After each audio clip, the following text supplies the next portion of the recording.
Muy buenos días a todas y todos. Estamos muy contentos nuevamente de tener nuestro espacio, nuestro momento de encuentro semanal. Y le damos la bienvenida a todos ustedes a Derecho a Reunión en su segunda temporada.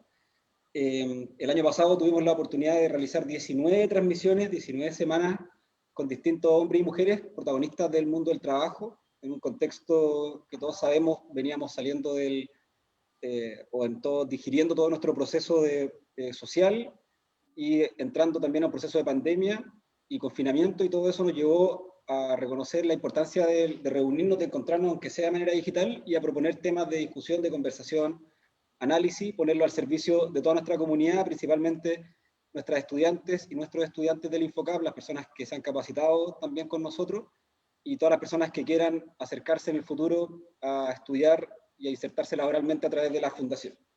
Y en nuestro segundo ciclo queremos tener un enfoque diferente, un poco más específico, seguir por supuesto en la temática del trabajo, pero respondiendo a la contingencia y a la actualidad. Por eso hoy día yo les quiero presentar a Lorena Lobos Castro, que es presidenta de la agrupación de empleados fiscales, ANEF, de la región del Biobío, es socióloga de profesión, diplomada en innovación pública y trabajadora pública hace 16 años, y algo muy importante también, que es penquista. Así que Lorena, bienvenida.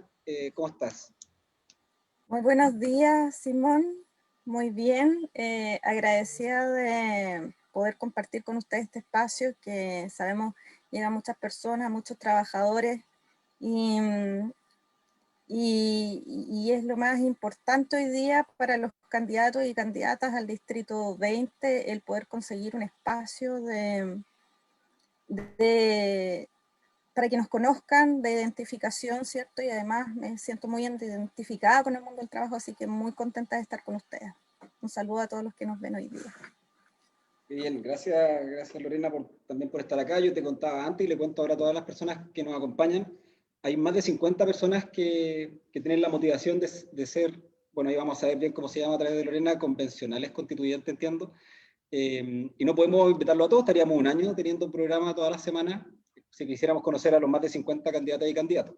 Vamos a hacer este ciclo de 6 semanas hasta el día de las elecciones, o los días de las elecciones, para poder conocer algunas y algunos que nos atraen más, que nos parece que están en una posición interesante, que nos parece que pueden aportar al debate del trabajo. Se han puesto, no sé si de moda, pero hay una tendencia y que hemos visto, ¿cierto?, que hay muchas candidatas y candidatos que podríamos llamarle candidatos temáticos o sectoriales, donde uno puede decir un candidato que tiene un interés, por ejemplo, por el medio ambiente o por la educación, o por distintos temas, pero también creemos que la asamblea o la convención constituyente va a ser un espacio diverso donde no solo uno se puede presentar como un representante temático, sino que con una visión global y panorámica. Y por eso quisimos tener un ciclo. Vamos a conocer 6 personas distintas, con un énfasis también particularmente en el mundo del trabajo, que es lo que a nosotros nos mueve como fundación, que es lo que también vemos hoy día, que es un dolor y una herida muy grande en la sociedad, no solo por la pandemia, sino que mucho tiempo atrás, un dolor grande que ha significado la dificultad para insertarse laboralmente, para trabajar dignamente, para poder vivir a costas del trabajo, para desarrollarse honestamente como trabajador y como trabajadora, y todas las variables que intervienen, por supuesto, como el género, la edad, la etnia, el país de origen, y las complejidades que ha ido tomando, por lo tanto, el mundo del trabajo y particularmente el mercado del empleo. Entonces, Lorena, bueno, para empezar, preguntarte, yo creo que es lo más básico, bueno, conocerte un poquito más. Como te decía antes, queremos que nuestros estudiantes tengan una visión de algunas personas relevantes, y conocerte un poquito más y de dónde nace tu motivación y tu interés por ser representante de este distrito en la convención constituyente. Hola, Simón. Como tú lo dijiste en un comienzo, yo soy socióloga, trabajadora pública hace 16 años. 16 años de trabajo en el ámbito público en sus distintas modalidades de contrato. Yo fui por muchos años trabajadora honoraria, que es una forma precaria de contratación dentro del Estado. Posteriormente, a propósito de la organización de los trabajadores honorarios, se produjo un proceso de homologación hacia la contrata, y pasé, digamos, de ser de una forma precaria a otra forma precaria, también inestable a lo menos. Y desde ahí y desde esa perspectiva me instalo en el mundo público como sindicalista, primero participando en la Asociación de Funcionarios del servicio en el que yo trabajo, que es el SERVI, región del Biobío, y posteriormente me invitaron a participar de la NEF. Yo sin mucha perspectiva todavía de mi participación ahí, y me postulé el primer año y después escogí a presidenta. La NEF es la Agrupación Nacional de Empleados Fiscales, que tiene 75 años de historia, que fundó Clotario Blest y que hoy día defiende los derechos de los trabajadores públicos. Desde ahí y desde esa mirada, desde la defensa de la función pública, de la unidad de los trabajadores, de la dignificación del trabajo dentro del ámbito público, porque dicho sea de paso, los trabajadores públicos, al igual que el mundo privado y al igual que cualquier trabajador, tenemos dificultades con el trabajo y con la dignificación de nuestras tareas. No, fuimos incorporando algunos elementos y desde mi perspectiva femenina también como mujer en el sindicalismo, además en un puesto de poder, no había ocurrido nunca, no había ocurrido en esta región. Entonces, y en una región tan importante también. Entonces, desde ahí empezamos a trabajar y bueno, los temas del estallido social para las organizaciones sindicales, para las organizaciones sociales no son nuevos. Entonces, en el fondo, cuando surge el estallido social, nosotros éramos parte de un movimiento que ya venía trabajando sobre la dignificación de muchos derechos, en el fondo, y nos encontramos con otros que estaban dignificando derechos también. Y se forma Unidad Social, que es una organización muy diversa, en la que confluyen varias organizaciones sociales. Y a través de Unidad Social se fue generando el proceso de debate, ¿cierto? Construcción, de movilización, con la huelga general y con un montón de elementos más, hasta que llegamos a lo que hoy estamos viviendo como convención constituyente y la decisión de aprobar o no aprobar una convención constituyente. Seguimos trabajando en eso y una vez que ya, posterior al plebiscito del 25 de octubre, vimos que íbamos a tener una visión o un dibujo de esta convención constitucional que podía ser más de lo mismo. Y las organizaciones unidas decidimos ir a encarar a todos los partidos políticos, a todos los movimientos, a todos los independientes, con el objetivo de generar unidad.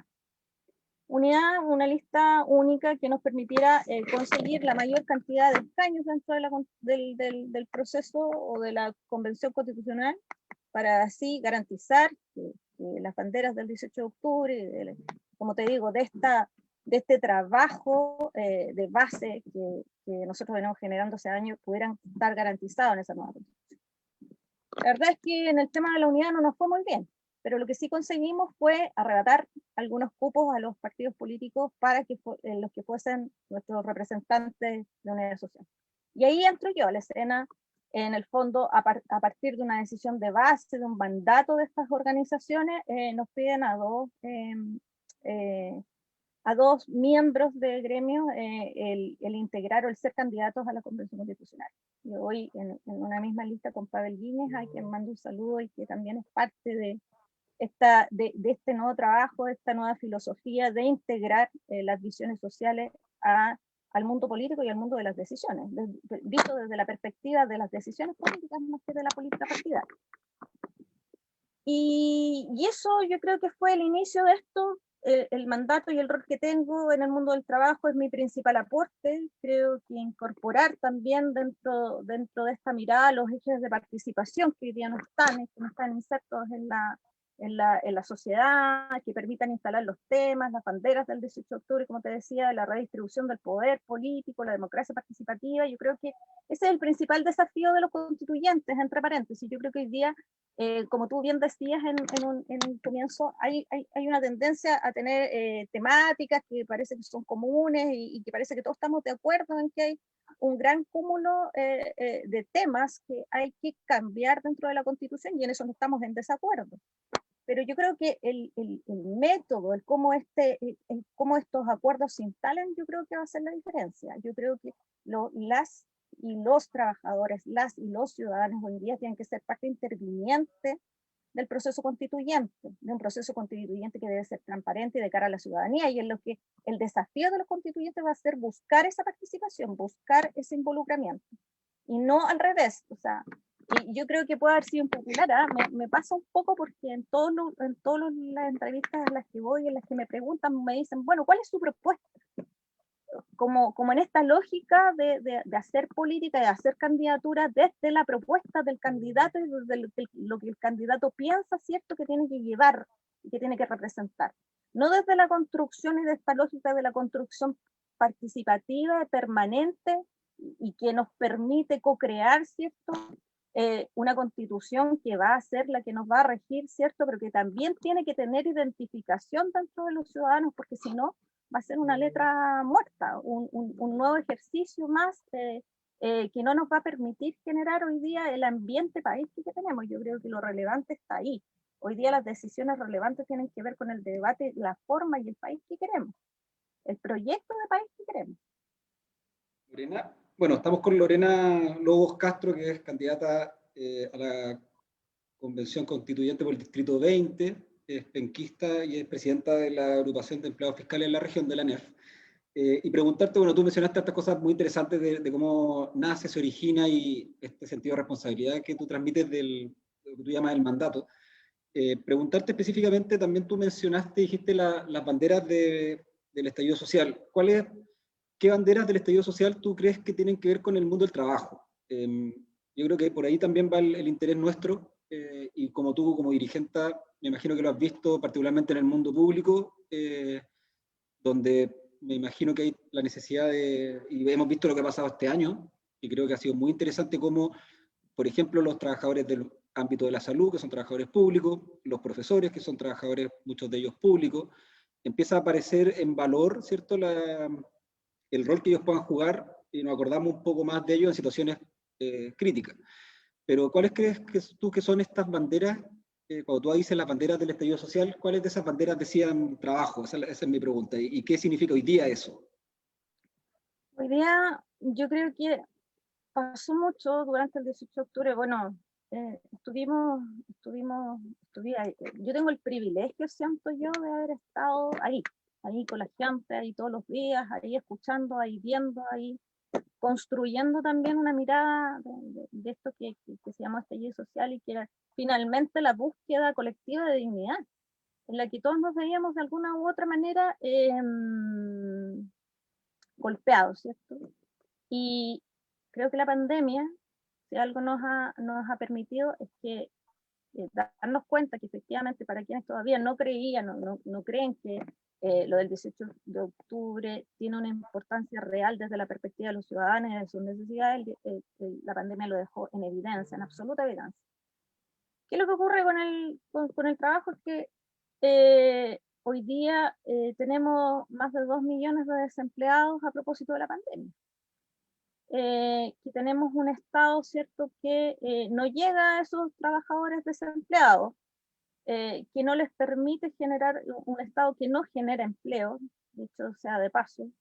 Tenemos tremendas dificultades porque el costo de la pandemia, ¿cierto?, lo han pagado los trabajadores a través de la suspensión del empleo, ¿cierto?, que es algo terrible que no pudimos detener como proyecto de ley, pero que era necesario desde la perspectiva que hoy día tenemos y que hoy día dibujamos, y el marco que hoy día tenemos de las relaciones laborales dentro del mundo privado y dentro del mundo público.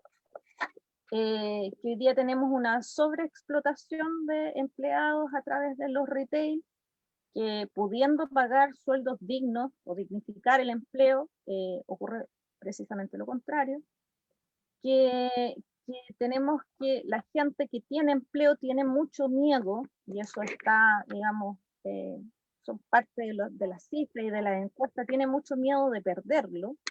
Tenemos gente que a pesar de tener empleo, de tener más de un empleo inclusive, no genera los recursos suficientes para subsistir, ni siquiera para vivir, para subsistir. Tenemos un dibujo del empleo de cuando ya pasamos de la vida activa a la vida pasiva, cuando son pensionados nuestros trabajadores, que tampoco da cuenta de las necesidades, ¿cierto? De cubrir esas necesidades, que no da cuenta de gente que cotizó, ¿cierto? Toda su vida y que hoy día no tiene una pensión digna que cubra sus necesidades. Tenemos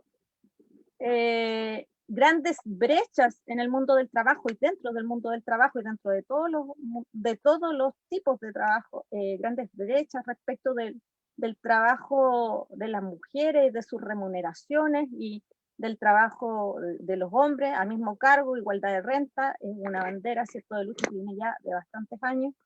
Entonces, por supuesto que hoy día, cuando pensamos en un nuevo Estado garante de derechos sociales, pensamos que el trabajo hoy día tiene que tener un eje fundamental. Y el trabajo visto desde la perspectiva del derecho humano, porque hoy día el trabajo y la libertad del trabajo, que así está descrito en la actual Constitución, no nos permite avanzar en que el trabajo efectivamente sea un derecho.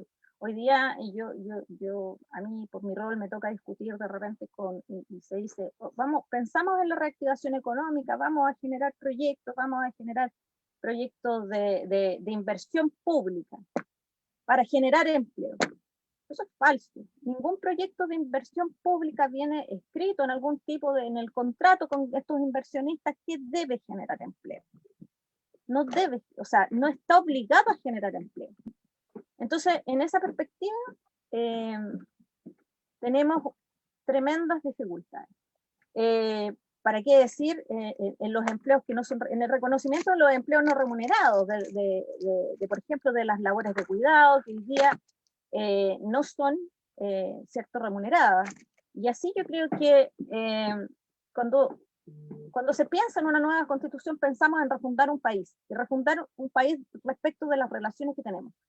Y particularmente el trabajo, tenemos décadas de deuda. Hoy día, a propósito de la pandemia, hemos retrocedido en derechos laborales de forma abismante, o sea, el derecho a la silla, el derecho al descanso, el derecho a colación, el derecho a la seguridad social. Y de cómo incorporamos todos estos derechos dentro de la Constitución. O sea, pensemos que tenemos una serie de ratificación de convenios internacionales con la OIT, con la Organización Mundial del Trabajo, que hoy día no son el reflejo de esta Constitución. Y que, por cierto, la tarea de los constituyentes va a ser el que estos convenios internacionales estén reflejados en esta nueva Carta Magna, porque si no, se vuelven letras muertas. Tenemos también hoy día una amenaza ahí real, que es la aprobación del TTP-11, que puede afectar, por ejemplo, el mundo que hoy día de trabajo, en que un gran inversionista internacional que esté acogido a las normas del TTP-11 va a poder reclamar ante el Estado cuando se le cambien las condiciones laborales. Porque es decir, yo contraté de cierta manera, estas eran mis condiciones, y si no se cumplen, yo voy a demandar al Estado a propósito de eso. Entonces, tenemos tremendas dificultades, y yo creo que así, desde tu perspectiva, desde la capacitación, ni que hablar, o sea, tenemos tremendas brechas. Tenemos un Estado que no conversa, ¿cierto?, con organismos como el de ustedes, que le permitan avanzar, ¿cierto?, y que le permitan juntar las miradas desde las necesidades, ¿cierto?, para proyectar la inserción laboral. ¿Para qué decir la inserción laboral de jóvenes? En que hoy día tenemos mujeres y hombres desempleados que no tienen ninguna perspectiva de cuál va a ser su inserción laboral sin tener experiencia, por ejemplo. Yo creo que es un tremendo desafío. Ahora, ¿cómo llevamos estos temas a la Constitución? Entendiendo que desde la perspectiva del derecho, que cuando cambiamos la mirada de cómo vamos a ver el trabajo dentro del país, vamos a poder instalar todo esto que yo te estoy mencionando. Muy interesante, y Lorena, tú nos haces recién en realidad todo un camino y creo que respondiste súper bien a la pregunta, que es muy importante para los que te estamos escuchando y para conocerte, del rol que tiene el derecho, la pregunta para los que se han ido sumando.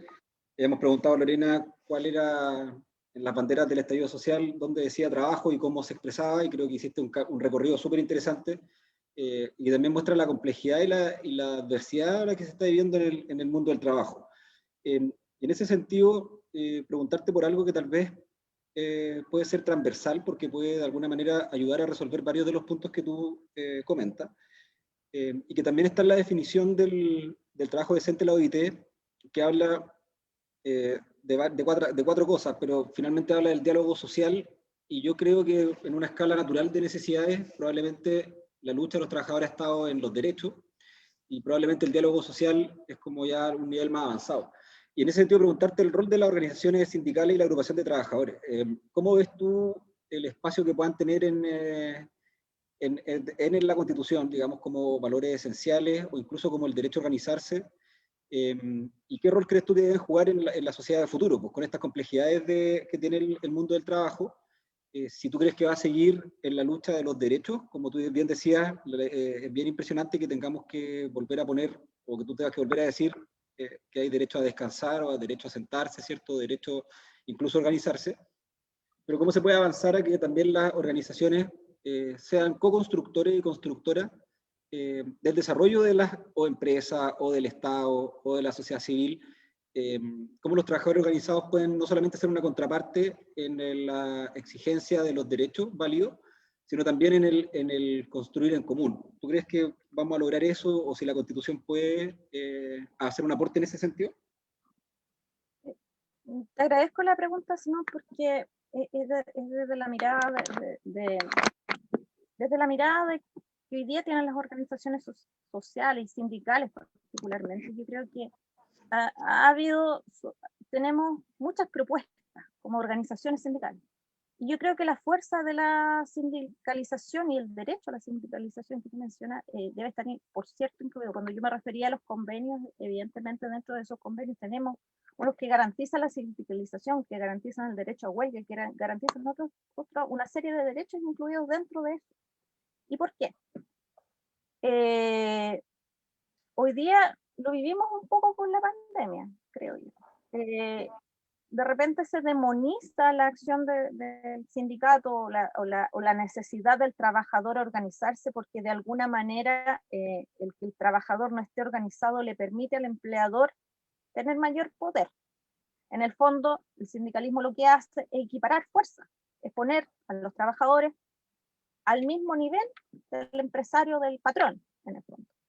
Y la consecución de derechos yo creo que ha sido y es el aporte que han hecho los sindicatos, pero por cierto que falta muchísimo. Hoy día la gran tarea del sindicalismo es reponer estos derechos dentro de las estructuras del trabajo que hoy día tenemos. Hoy día el trabajo y la forma de trabajar es dinámica. Hoy día tenemos un teletrabajo, un trabajo remoto en el caso del Estado, que nos desafía constantemente a generar nuevos espacios, pero también a proteger derechos. No podemos dejar toda la fiscalización del Estado. Y la fiscalización del Estado no es suficiente, lo vemos desde el rol que yo también tengo, desde los servicios que deben fiscalizar lo que ocurre y los abusos que ocurren con los trabajadores, y eso no da abasto.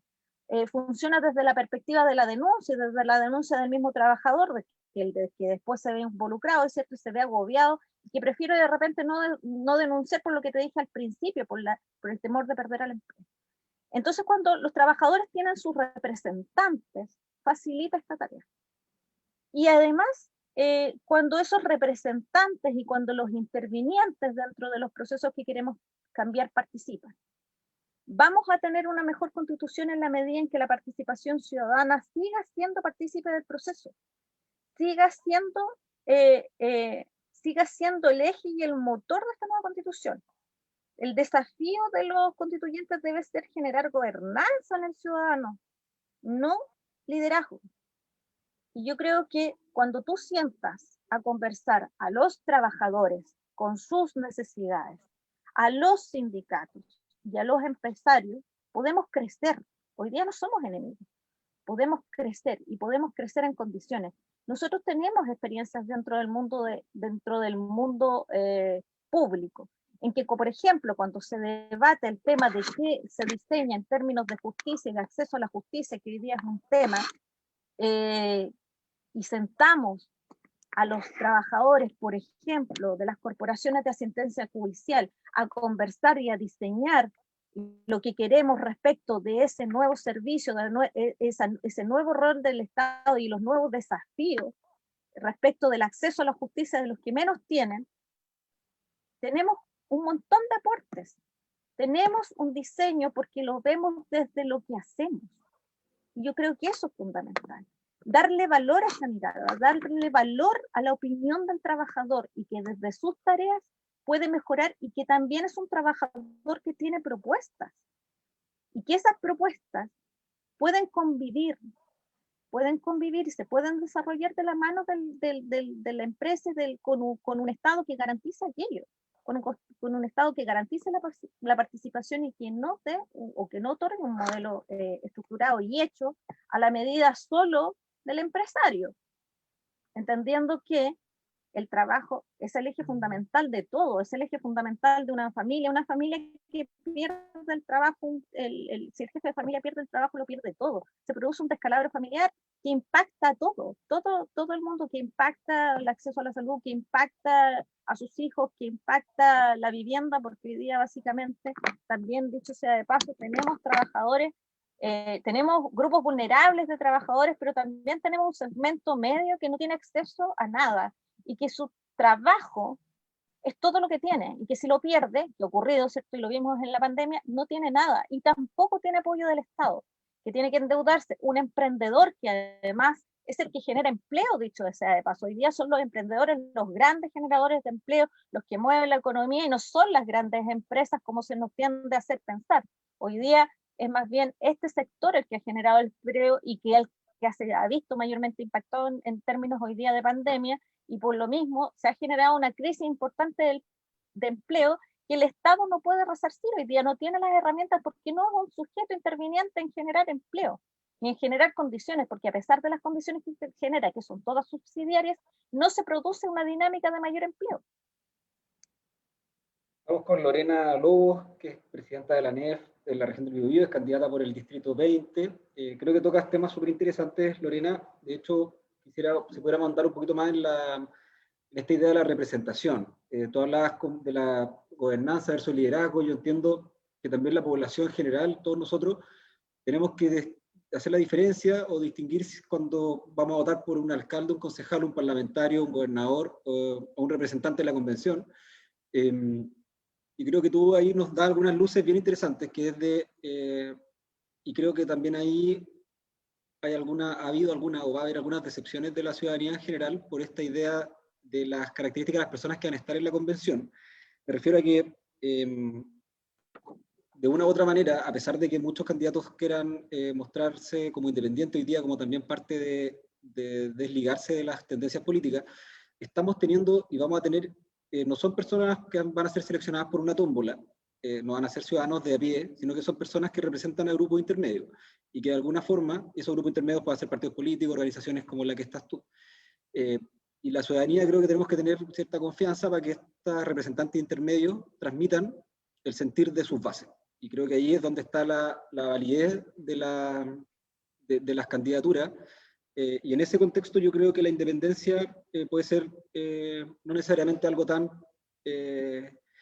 realista, porque finalmente vamos a tener un espacio muy político en la Convención Constituyente más que ciudadano, sino que son personas que van a ir con una visión del mundo.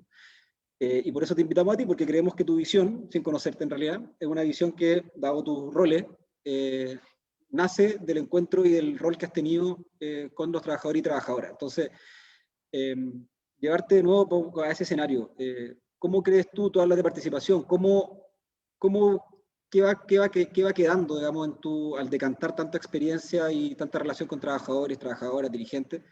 ¿Qué va quedando como estas necesidades o esta importancia del trabajo? Y quizás enfatizarlo profundamente, más puntualmente, en dos temas, y el primero de ellos es el mundo público. Cuando empezaron los años 90, había menos del 10% de trabajadores honorarios.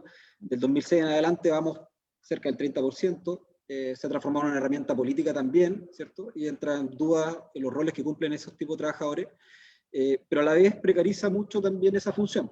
Entonces, ¿tú crees que eso se pueda conversar en este espacio constituyente? el rol que tengan los trabajadores dentro del Estado, y especialmente el Estado como un empleador precarizador, que como te digo, ha ido aumentando, cada vez más hay un aumento, pero que también tiene una trampa porque cumple una función política para hacer funciones que tal vez no son de servicio público, sino que son funciones del mantenimiento de un modelo político. Agradezco tu pregunta, Simón, porque es en definitiva el ejercicio de reflexión que el mundo público a través de las organizaciones en las que yo represento hemos hecho hace rato. Nosotros hace rato que planteamos la necesidad de tener trabajadores de Estado y trabajadores de gobierno, por lo mismo que tú dices. O sea, nosotros creemos que hay trabajadores de Estado que hoy día sostienen el Estado. Dimos prueba durante la pandemia porque el Estado ni los trabajadores de gobierno vinieron a impulsar cómo teníamos que funcionar o qué era lo que teníamos que hacer respecto a esta nueva forma de trabajo, de teletrabajar. Fue el trabajo que hicieron las organizaciones y las asociaciones de funcionarios que impulsaron al gobierno y que obligaron al gobierno a hoy día tener y diseñar un modelo de trabajo a distancia para el resguardo de la salud y vida de los trabajadores y de sus familias. Porque el primer conflicto que tuvimos en el comienzo de la pandemia, que fue en abril, fue esta necesidad de que todo era normal, de la nueva normalidad, tú lo debes recordar, y a lo que los trabajadores nos opusimos, a lo que se opuso el colegio de profesores, al que se opuso los alcaldes respecto al retorno a clases, por ejemplo. Entonces, yo creo que esa mirada te dice mucho. Hoy día los trabajadores, las trabajadoras, los ciudadanos tienen mucho que decir. Y tienen mucho que decir, y es una voz, es la transformación, lo dicen muchos antropólogos, ¿cierto? Sociólogos, colegas, y es la transformación del ciudadano. Yo creo que hoy día se insiste en que somos un país ideológicamente dividido. Yo creo que si yo hablo con muchas personas que a lo mejor tengan tendencias en lo tradicional, ¿cierto? Que entendemos de esta dicotomía de lo blanco y lo negro, izquierda y derecha, podemos coincidir y podemos decir que todos tenemos claridad de las necesidades que tiene este país.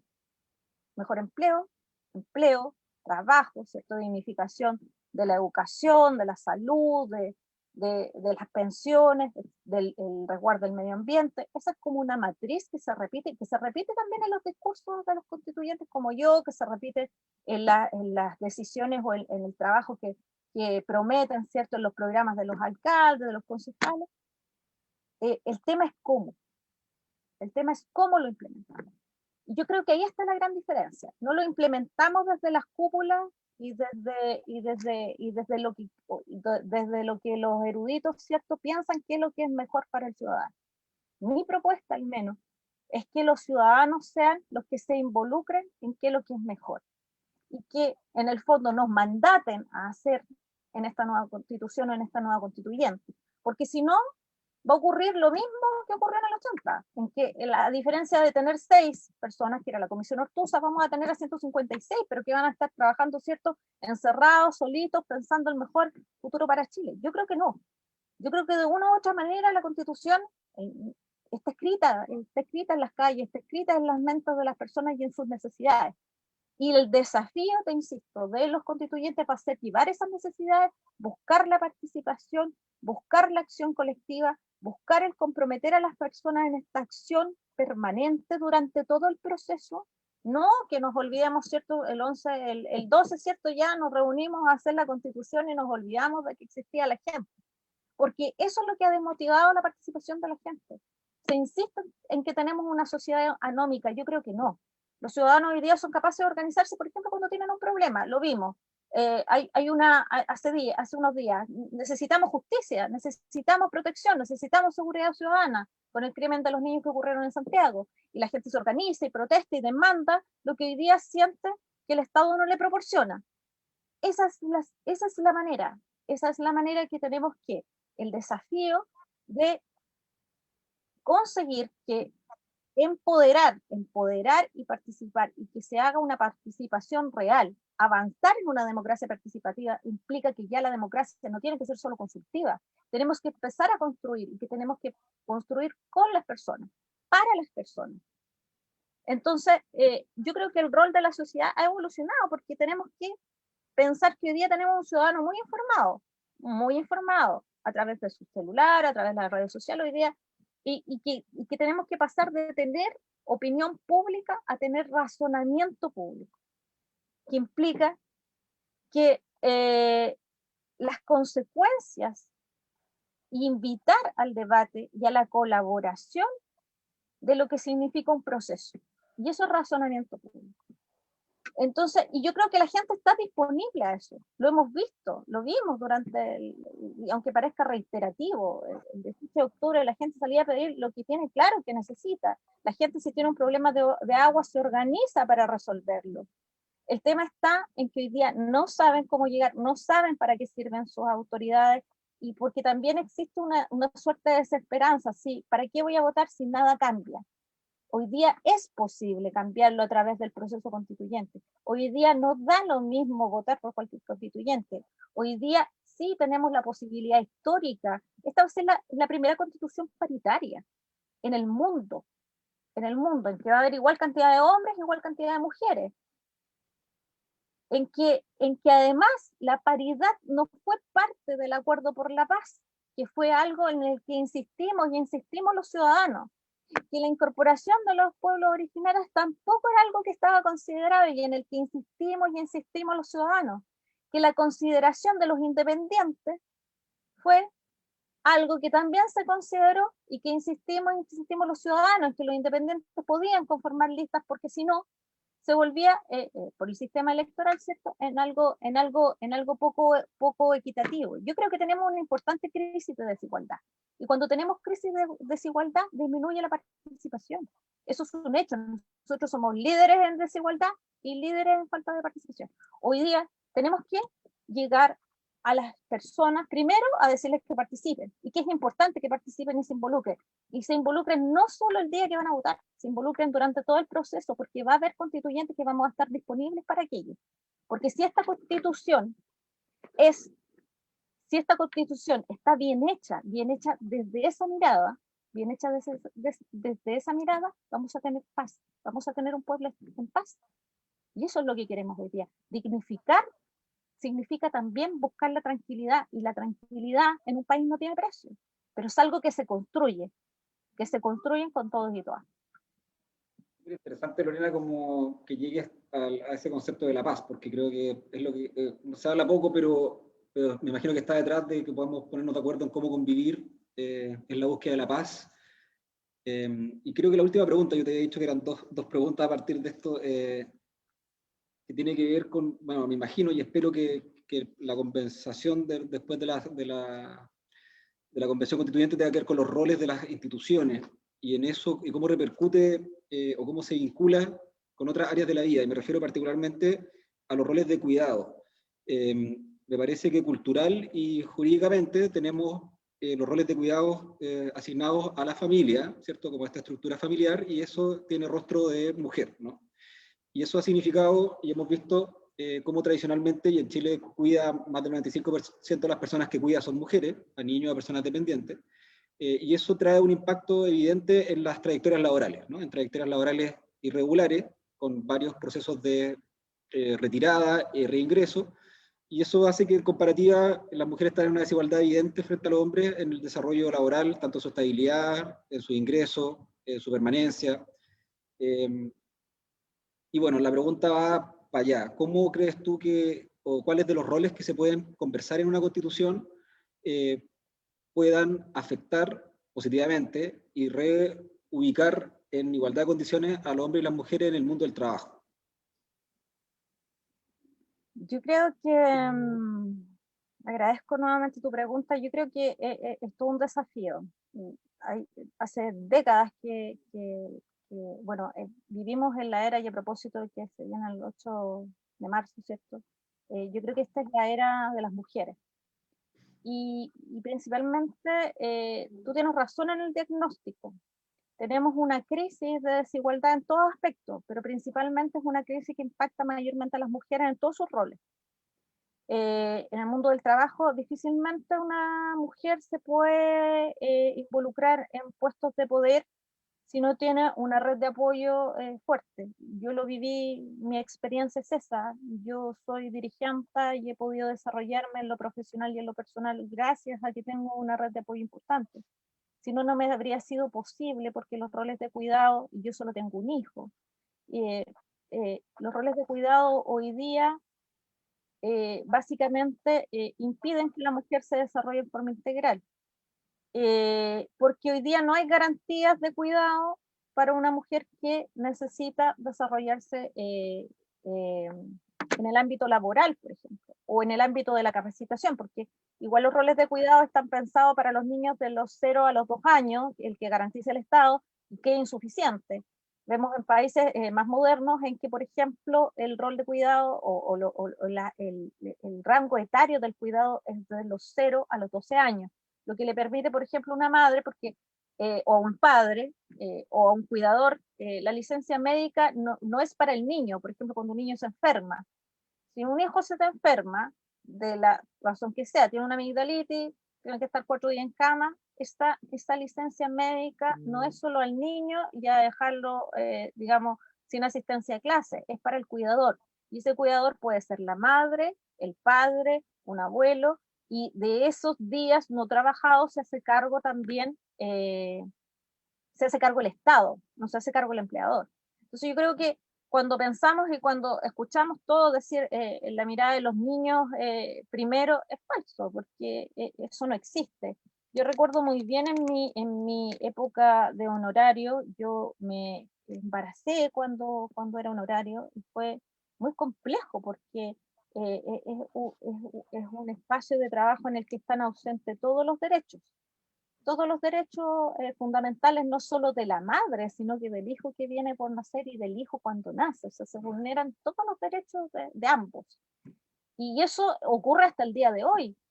Entonces, yo creo que es muy importante cuando repensamos y cuando dignificamos, cuando decimos que hay que terminar con las desigualdades, las propuestas de esas desigualdades tienen que ver con todo, con dar protección a todo este marco.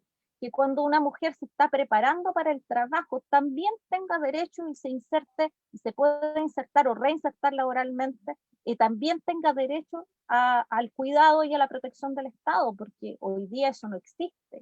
No existe para una mujer que quiera generar, por ejemplo, que quiera hacer capacitación, que quiera estudiar, que quiera perfeccionarse, en que de alguna manera el Estado le proporcione las labores de cuidado, por ejemplo, para poder desarrollarse. Entonces, y después vemos cómo hoy día vemos cómo, por ejemplo, esos niños también se les vulneran sus derechos, porque, por ejemplo, para que una mujer se pueda capacitar, tiene que dejar solo a sus niños, y no es que se lo esté vulnerando la madre, pero ¿qué cosa hace? Si hoy día no tiene otra cosa que hacer si no tiene red de apoyo, por ejemplo. Entonces, en la mayoría de las circunstancias hoy día, claro, las mujeres nos vemos golpeadas en todo lo que, porque vivimos en un país muy desigual, con falta de equidad de género, y no solo las mujeres, sino que las minorías también se ven impactadas en esta, poder tener acceso al empleo decente. Dentro del Estado, por ejemplo, la ANEF ha encargado varios estudios al respecto que hablan de tremendas desigualdades, incluso no solo de género, sino que entre servicios, o sea, que una mujer que tiene un rol aquí, que tiene este mismo rol acá, en otros servicios las disparidades de sueldos son abismantes y las de condiciones también. Entonces, la conciliación de la vida familiar y de la vida laboral es algo que hoy día está divorciado en esta constitución, en este reglamento, en el código del trabajo, en el código dentro del ámbito público, y es algo que también se tiene que estructurar e incorporar a la mirada de la nueva constitución.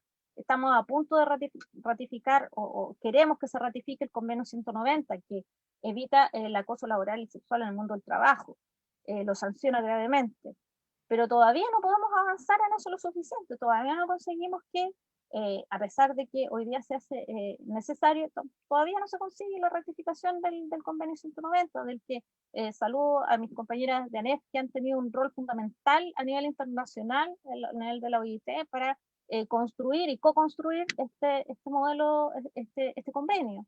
Y que hoy día dan una tremenda lucha para que se incluya dentro del país y que el país lo pueda ratificar. Entonces, yo creo que es un tema de decisiones, un tema de miradas, un tema de cuando refundamos Chile, si refundamos Chile, yo creo que evidentemente tienen que estar presentes todas estas dificultades porque las vemos a diario.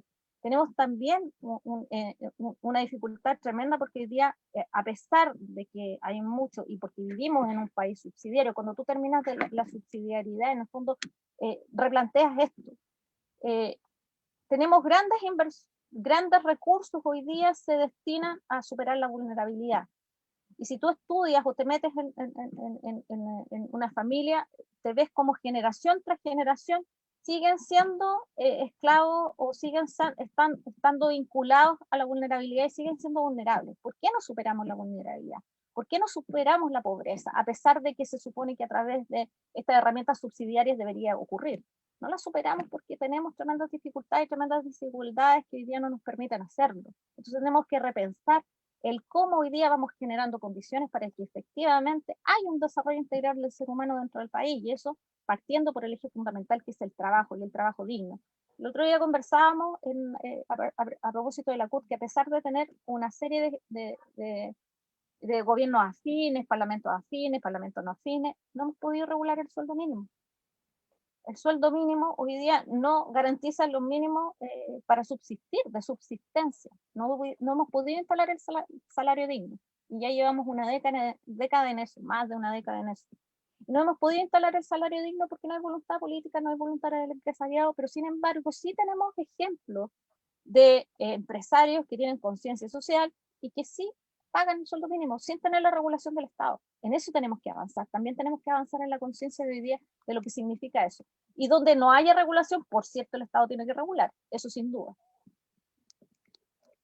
Gracias, Lorena. Súper interesante conocerte, haber estado contigo. Para nosotros, yo te decía al principio, es fundamental poder llevarle a nuestra comunidad, a nuestros estudiantes, a sus familias, la gente que nos acompaña, a hombres y mujeres que se hayan atrevido, y creo que tu historia, como tú nos cuentas también, tu historia de lucha desde el mundo sindical, inspira y nos motiva a estar más de cerca, y creo que el llamado, bueno, nosotros como fundación hemos tenido posición al respecto siempre, de promover la organización, promover la agrupación, el diálogo, y esta co-construcción, incluso tú al final ahora lo señalabas, ¿no? Como esta suma de tanto de las voluntades individuales, los roles de las instituciones, y llegar a estos acuerdos.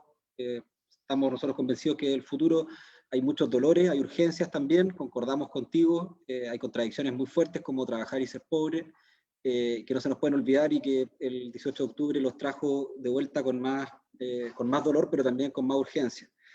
Así que solamente agradecerte, Lorena, quizás dejarte ahora un minuto para que nos digas dónde podemos encontrar más información tuya, qué numerito tienes asignado, también si quieres un saludo más electoral también tienes por supuesto un momento para hacerlo. Muchas gracias, te agradezco el espacio. Yo creo que lo importante es que la gente vote este 11 de abril, que entienda que a través de sus votos puede comenzar a cambiar un país que es tremendamente desigual, que puede dignificar su rol como ciudadano, y de ahí todos los otros roles en los que somos partícipes. Mi numerito es IB27 para que me encuentren.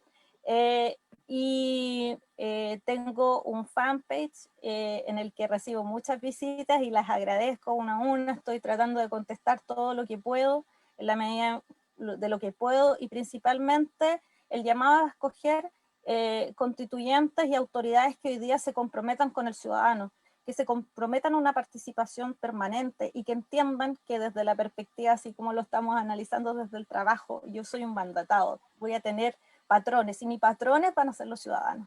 Eso. Te agradezco, Simón, muchas gracias. Sé que hacen una tremenda labor como Infocap, y que el desafío hoy día es la inserción laboral, no solo capacitar, la inserción laboral con 2 millones de desempleados, y que para eso tenemos que trabajar como sociedad en conjunto, porque tenemos que entender que el problema es de todos, no solo de las personas que no tienen empleo. Gracias, Simón.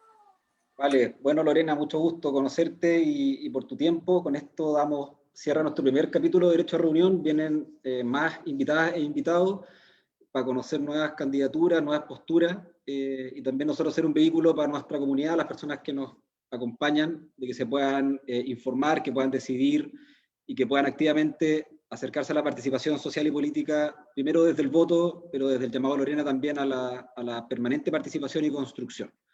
Un fuerte abrazo para todos y todas, especialmente a ti Lorena, que te vaya muy bien y que tengan todos una muy buena semana. Chao, chao. Muchas gracias, gracias por la invitación, gracias.